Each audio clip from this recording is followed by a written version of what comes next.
इसी बात में संदेश बहुत अच्छा था। इन्हें ये कहा कि शैतानी शक्तियां आदमी को गिराने के लिए हमेशा तैयार रहती हैं। शैतानी शक्तियां कौन सी हैं? जो हम काम करते हैं उसके विपरीत, जिसको हम कहते हैं कि काल इंसान की बुद्धि को हरता है। आप जो भक्ति करते हो निर्गुण भक्ति करते हो। निर्गुण भक्ति में ना कोई रंग होता, ना रूप होता, ना कोई चेहरा होता, ना कोई मूर्ति होती, ना कोई पूजा होती, ना पाठ होता है। सरगुण भक्ति तो आप देख रहे हो आज अपने देश में जो डंका बज रहा है। श्री राम की पूजा करते हैं, उनकी मूर्ति की स्थापना होती है, वो सरगुण है। निर्गुण वो है जिसका कोई भी गुण दिखाई ना दे। और इंसान के अंदर दोनों शक्तियां विद्यमान हैं, निर्गुण भी और सरगुण भी। लेकिन जिस प्रकार से उसको वातावरण मिलता है, जिनको हम बहुत सादी भाषा में कहते हैं, संगति इंसान को बिगाड़ती है और संगति इंसान को सुधारती है। कुसंग इंसान को बिगाड़ देता है, दुष्ट आदमियों का संग। अब शैतानी शक्तियां तो इंसान के साथ शैतानी करेंगे। जब भी ये काल पुरुष देखता है कि तेरी दुनिया से ये जीव भक्ति के मार्ग पर चल के ईश्वर से प्रेम करके तेरी दुनिया खाली कर जाएंगे, क्योंकि मुक्ति का रास्ता ढूंढ लेंगे ये। और मुक्ति का रास्ता का मतलब है उसकी जेड़ से छूट जाना। तो उसके लिए कहानी बताई। शैतान कहने लगा, भाई ये इंसान जो नेक रास्ते पर चलते हैं, तुम जा और जाके उनकी बुद्धि को भ्रष्ट कर। एक किसान आदमी जो सारा दिन मेहनत करता है, आप रसिया की बात क्यों लो, अपने ही देश की बात ले लो।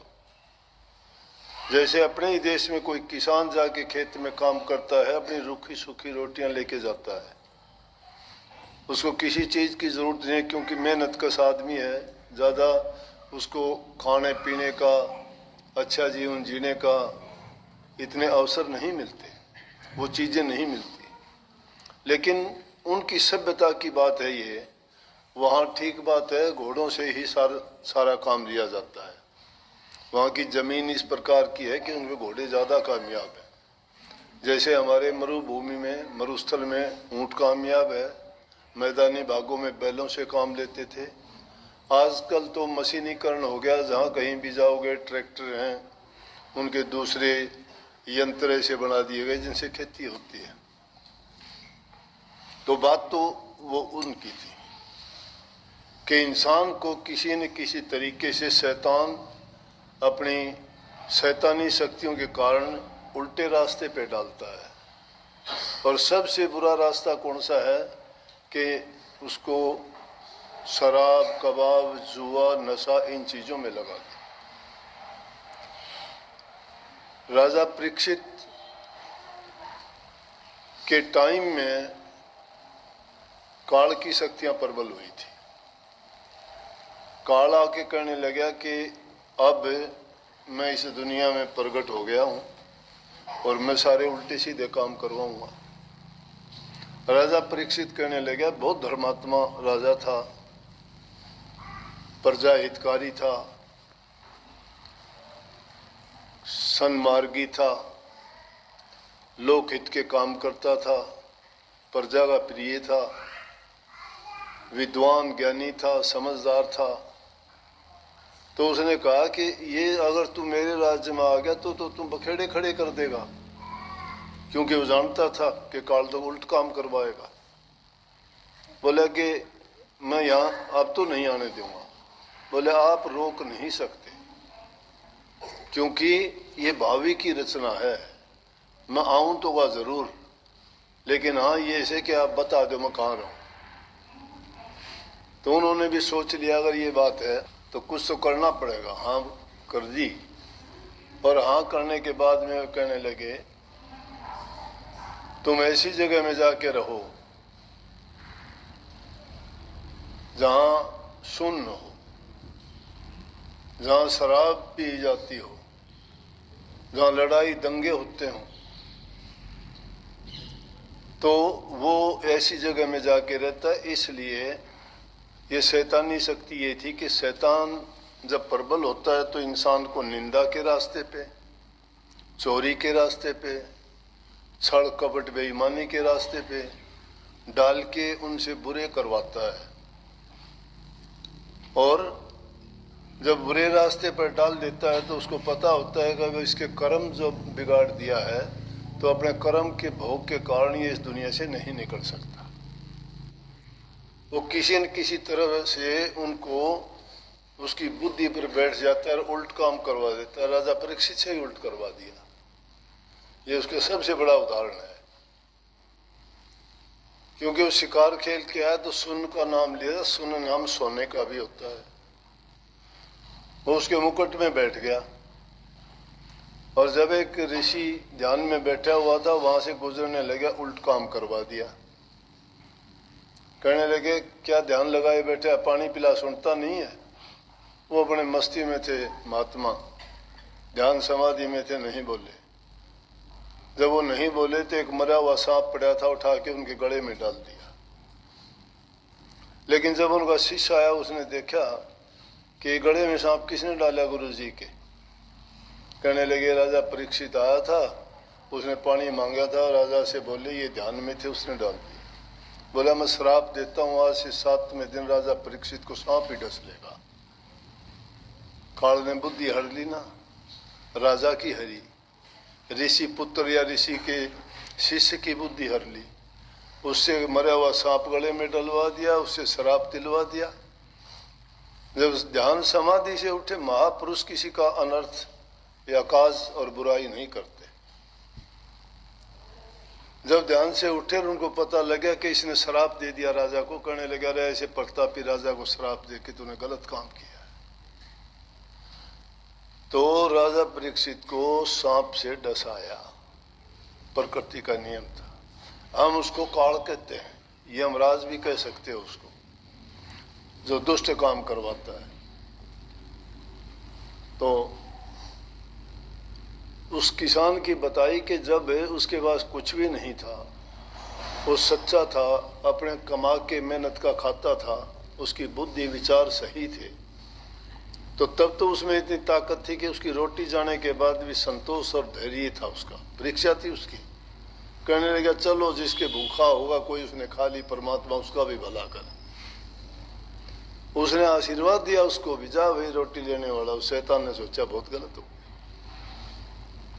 जब अपने उस बड़े शैतान को जाके कहा कि इस तरह से वो किया उसने, तो बोला तुझे इसलिए भेजा था कि तुझे भेजा था उसकी बुद्धि भ्रष्ट कर दे, लेकिन अब सुन ले अगर तूने ऐसा नहीं किया तो आगे तेरी मैं वो हालत करूंगा, तो याद रखेगा। जब आके उसने क्या किया कि क्या करवाऊं इससे, पहले तो अच्छे काम करवाए। इसीलिए अपने दुनिया में कहावत है ना कि पाप पहले फैलता है। ये भी कहते हैं ना पाप का घड़ा भरता है पहले, भरने से पहले फूटता नहीं है। फूटता कब है, जब भर जाता है। तो इसलिए पाप फैलना शुरू करवाया उसने। पहले उसको कहा कि तू ये कर वो को, जिसके कारण उसकी संपन्नता बढ़ गई। जिसको संतों ने कही कि माया है, ये माया ठगनी है, वो ठगनी का दाव चला उसने, फसल कर दी बहुत तकड़ी। अनाप शनाप अनाज घर में आ गया, शराब बनानी सिखा दी और पैसा ज्यादा आ गया, फिर पीनी भी शुरू करवा दी, उसके साथ जुआ भी खेलना शुरू करवा दिया। फिर क्लब और पार्टियां चलनी शुरू हो गई। अब क्लब और पार्टियां चलेंगी, नशे में होंगे तो लड़ाई होगा, झगड़ा होगा, बुद्धि भ्रष्ट होगी कि नहीं? बुद्धि भ्रष्ट हुई कि नहीं? सबकी बुद्धि भ्रष्ट कर दी, आपस में जूतम पजारा, वो उसको पीटता है, वो उसको मारता है, खूनम खून, उसका सिर फूट गया। और कहते हैं उसमें उसका भी फूट गया। उसका क्यों फूट गया भाई? अगर कोई किसी का करवा होगा तो थोड़ा बहुत दाग तो उसको भी लागना चाहिए ना। उसके भी लग गए थोड़े बहुत। कहने लग गया तूने तो यार बड़ा खेल कर दिया। कैसे किया ये खेल? बोला कि मैंने जो है पहले इसको अच्छे रास्ते पे चलाया, और माया से मैंने मदद मांगी, माया ने मेरी पूरी मदद करी। माया जब इसके घर में चली गई, इसको अंधा बना दिया, इसकी बुद्धि हर ली, इसका ज्ञान विवेक बुद्धि सब भ्रष्ट कर दिया मन इसका। और ये सब कुछ आने के बाद में वो अपने आप ही खुदा बन बैठा फिर, इसलिए अब इसकी ये हालत होगी। बोले कि शाबाश।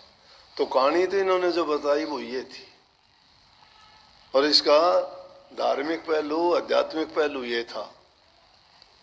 कहने में इतना रह गया कि ये थोड़े से उसको ठीक ढंग से सीधी की सीधी कहानी के रूप में बता दिया, लेकिन हमने जो है अपने रूप से बता दिया उसको। लेकिन समझदार और बुद्धिमान आदमी हो तो वो बुराई में भी अच्छाई ढूंढ लेता है, और बुरा आदमी होगा वो अच्छी चीज को भी बुरी कर देगा। लेकिन बुद्धि से विवेक से जो काम लेता है वो आदमी बुरे वक्त से बुरी घटना से बच जाता है। धैर्य रखना चाहिए। जो इंसान धैर्य रखता है, वक्त बदलता रहता है, एक जैसा वक्त नहीं रहता, लेकिन अगर उस वक्त के बहाव में वो अपने विचारों को खराब कर लेता है तो बहुत बुरा है। लेकिन जो मूर्खता पूर्ण हो से वो चोट भी खा ले और शांति भी जा मन की। तो इसलिए ये कहानी शिक्षा तो बहुत ज़्यादा देश हम, लेकिन उनका सबक नहीं सीखा जाता।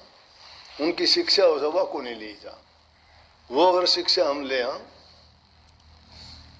तो फिर सुधार हो जा, कदम कदम पर शिक्षा मिले। कई बार तो जो सब शिक्षा ने भी उल्टा मान लिया, मिले भी फिर भी उसने पपोड़ के फिर उल्टे छोड़ दिया।